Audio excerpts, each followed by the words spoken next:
Hello friends, welcome to our channel education डिजिल। Friends, आज हम पढ़ेंगे poem night of the scorpion के बारे में, जो कि निजिम इजिकल ने लिखी है। Night of the scorpion is a beautiful poem by Nissim Ezekiel. इसकी हम एक्सप्लेनेशन करेंगे लाइन बाय लाइन, और साथ में मैं उसको समरी और थीम भी बताऊंगा आपको। दोस्तों, वीडियो को पूरा ज़रूर देखना, क्योंकि पूरा देखने से ही आप इसको समझ सकेंगे। क्योंकि जो लिटरेचर एक पोइट इतने सालों में लिखता है, उसको हम 2 मिनट में समझने के लिए उचित नहीं होगा। अगर इसे हम डिटेल में समझेंगे तभी हम हमारी एग्ज़ाम में क्वेश्चन सही कर पाएंगे। पोइम को समझने के बाद हम कभी भी गलत नहीं करेंगे। तो देखिए, night of the scorpion by Nissim Ezekiel. Birth देखिए इनका कब हुआ था, 1924, और डेथ हुई थी 2004 में। ये हमें जानना ज़रूरी है। उसके बाद देखिए main works of the poet. हम इनके मेन वर्क्स जो है वो उनके बारे में देखिए। A time to change, a time to change, latter day psalms, और the third, the exact name 1965। अब इसमें से मैं आपको बताता हूँ, ए टाइम टू चेंज जो लिखा गया था 1952 में, 1952 में लिखा गया था। और लेटर डे पाम्स था जो ये 1982 में लिखा गया था, जिनके लिए इन्हें साहित्य अकादमी अवार्ड मिला था। और द थर्ड 1959 में लिखा गया था, और द एग्जैक्ट नेम 1965 में लिखा गया था, जहाँ से ये poem night of the scorpion ली गई है, द एग्जैक्ट नेम में से। उसके बाद देखिए इन्हें कौन कौन से अवार्ड मिले। अवार्ड इन्हें मिले, पद्मश्री अवार्ड मिला है जो कि लिटरेचर में उनके योगदान के लिए मिला है। उसके बाद साहित्य अकादमी अवार्ड इन्हें मिला है, जो कि लेटर डे पाम्स इन्होंने लिखा था, उसके लिए इन्हें साहित्य अकादमी अवार्ड मिला है। तो आइए चलते हैं हम पोइम की लाइन बाई लाइन एक्सप्लेनेशन के लिए। सबसे पहले देखिए, I remember the night my mother was stung by A scorpion. I remember the right. देखिए, आई मतलब फर्स्ट पर्सन में ये है, यहाँ पर बता रहा है, कोई भी जो नरेटर है, जो वर्णन कर रहा है इस घटना का, वो कह रहा है कि मुझे याद है वो रात जब मेरी माँ को एक बिच्छू ने काट दिया था। स्कॉर्पियन, एक बिच्छू ने मेरी माँ को काट दिया था। Was stung by A scorpion, I remember the night. तो यहाँ पर जो नरेटर है, जो घटना का वर्णन कर रहा है, एक बच्चा है जो पहले उसके जीवन में जो घटना हुई थी, वो बच्चा बता रहा है कि इस तरह से घटना हुई थी। और यहाँ पर यह भी अंदाज़ा लगाया जाता है कि पोइट सेम ये हो सकता है या कोई अन्य भी हो सकता है, क्योंकि इसमें आई लिखा हुआ है, तो हम ये मानते हैं कि भी पोइट ने ही ये घटना पोइट के साथ हुई होगी, या किसी ऐसी घटना जो किसी ने पोइट ने देखी हो, तो वहाँ पर उसे पता चला हो। उसके बाद 10 hours of steady rain had driven him to crawl beneath a sack of rice. अब 10 hours का मतलब 10 घंटे, ऑफ स्टीडी रेन मतलब जो बरसात, लगातार जो बरसात है, निरंतर बरसात है 10 घंटे की, had driven him to crawl beneath a sack of rice. उसको क्या कर दिया, मजबूर कर दिया रेंगने के लिए। और वो रेंगता रेंगता कहाँ गया, ए सैक ऑफ राइस, यानी कि चावल के एक बोरे के नीचे आ गया। Parting with his poison, parting with his poison, flash of diabolic tail in the dark room.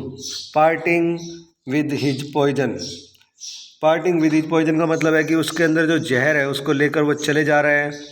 Flash of diabolic tail in the dark room, अंधेरे कमरे में जो उसकी पूंछ है एक राक्षस की तरह प्रतीत हो रही है, जो खतरे का संकेत है। देखिए, parting with his poison, flash of diabolic tail in the dark room, dark room में जो उसकी पूंछ है वो एक खतरे का संकेत दे रही है, एक राक्षसी प्रवृत्ति की दिखा रही है। उसके बाद है he risked the rain again, he risked the rain again. तो इसका मतलब है कि वह दोबारा से उस बरसात के समय में आगे बढ़ता हुआ चला जा रहा है। The peasant came like swarm of flies and buzz the name of God 100 times to paralyse the evil one. The peasant मतलब किसान, केम मतलब आए, like swarm of flies, swarm of flies एक झुंड के रूप में आए, मक्खियों के एक झुंड के रूप में आए। और किस लिए आए वो, कि हम देखें कि आखिर घटना क्यों हुई है। And buzzed the name of God, और जो भगवान का नाम था उसको बार बार उन्हें उच्चारित किया, जिसको हम कह सकते हैं कि मक्खियाँ आती है तो वो आवाज़ करती है ना, भिन्न, तो वो मक्खियों की आवाज़, भिन्न भिन्न आने की आवाज़ कर रहे हैं। गॉड, भगवान का नाम ले रहे हैं बार बार, जैसे मक्खियाँ आवाज़ करती है, इस प्रकार से लग रहा है। 100 times, हज़ारों बार। To paralyse, the evil one. तो पैरालाइज का मतलब कि उसको, पैरालाइज का मतलब होता है कि किसी का बॉडी काम करने बंद कर देती है। तो उसी तरह जैसे जो बिच्छू है वो प्रार्थना कर रहे हैं कि जो उसकी बॉडी है वो काम करना बंद कर दे और वो चलना फिरना बंद कर दे और रुक जाए अपनी जगह पे। With candles and with lanterns throwing giant scorpion shadows. अब वो कह रहे हैं कि विद कैंडल्स, मोमबत्तियों के साथ हैं, और लैंटर्न्स, लालटेन के साथ वो आए हैं। जैसे कि आप जानते हैं ग्रामीण जीवन का जो पोइट है, ये हमारे निजी मैजिकल है, उन्होंने ग्रामीण जीवन का वर्णन किया है। थ्रोइंग जायंट स्कॉर्पियन शेडोज, जो विशालकाय जो बिच्छू की परछाई है वो दिखाई दे रही है। ऑन द मड बेक्ड वाल, मड बेक्ड वाल का मतलब सन बेक्ड वाल्स, जहाँ पर एक ग्रामीण जो गांव के घरों की दीवारें हैं उसकी तरफ इशारा किया गया है। दे सर्च्ड फॉर हिम, देखिए उन्होंने बिच्छू को ढूंढा। हिम का मतलब एक व्यक्ति के रूप में उसको संज्ञा दी गई है, पर्सोनिफिकेशन किया गया है। ही वाज नॉट फाउंड, वह नहीं मिला। दे क्लिक्ड देयर टंग्स, अब उन्होंने क्या किया, अपनी जो जीभ है उनमें यानी कि कुछ ना कुछ बोलना शुरू किया धीरे धीरे।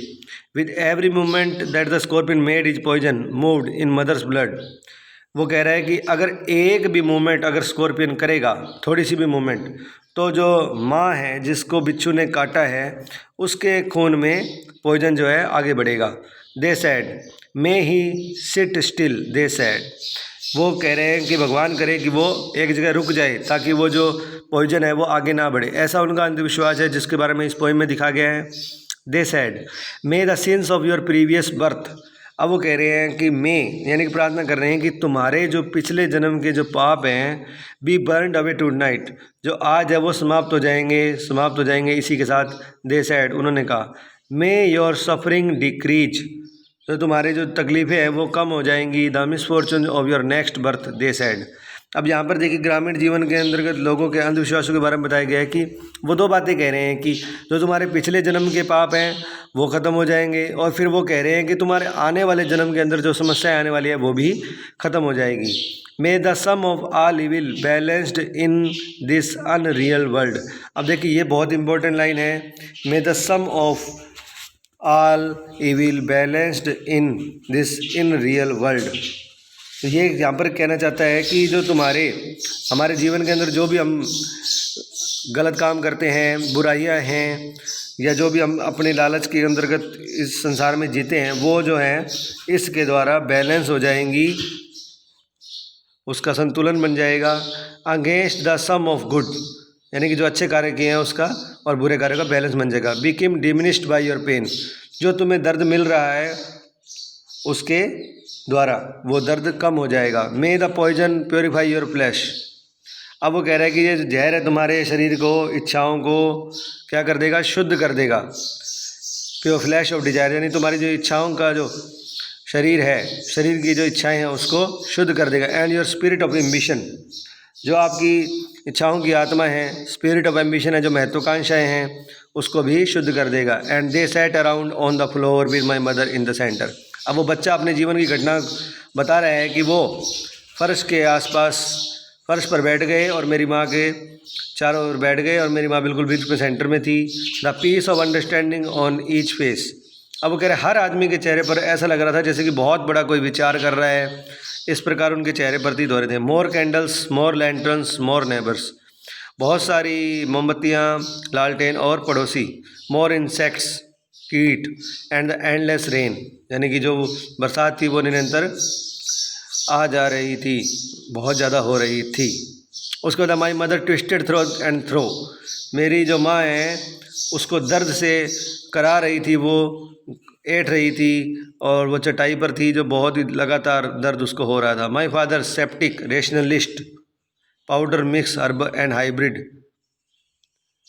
माई father sceptic rationalist trying every curse and blessing. अब वो कह रहा है जो मेरा पिता था वो एक रेशनलिस्ट था, जो एक तर्कवादी था, यानी कि जो अपना कोई भी कार्य करता था उसको बिना किसी रीजन के नहीं करता था।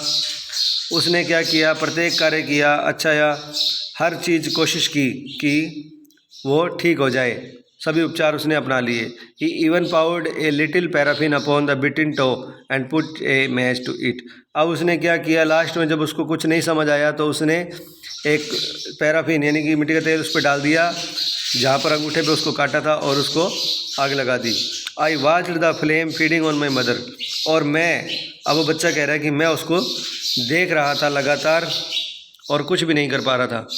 I watch the holy man perform his rite to tame the poison with an incantation. अब वो कह रहा है कि फिर एक ओझा जो है मेरी माँ को ठीक करने के लिए कुछ मंत्रों का उच्चारण कर रहा था और मैं उसे देख रहा था। After 20 hours it lost it sting. अब वो कह रहा है कि 20 घंटे बाद उसने अपना प्रभाव ख़त्म हो गया, जहर ने अपना प्रभाव खो दिया। माई मदर ओनली सेड, ये इंपॉर्टेंट लाइन्स हैं, thank God the scorpion picked on me and spared my children. अब देखिए ये थीम है इस पोएम की कि जो सेल्फलेस लव है और साथ ही ग्रामीण जीवन का जो अंधविश्वास है उसके बारे में इस पोएम में बताया गया है। वो मदर जो देखिए लास्ट में क्या कहती है कि भगवान आपका धन्यवाद कि आपने मुझे काट लिया और मेरे बच्चे को छोड़ दिया। तो दोस्तों ये थी हमारी पोएम की एक्सप्लेनेशन और समरी। अगर आपको इसमें कुछ ना समझ आए तो हमें आप कमेंट कर सकते हैं। चैनल को सब्सक्राइब कर लीजिए ताकि आपको ऐसे ही वीडियो मिलते रहे। धन्यवाद।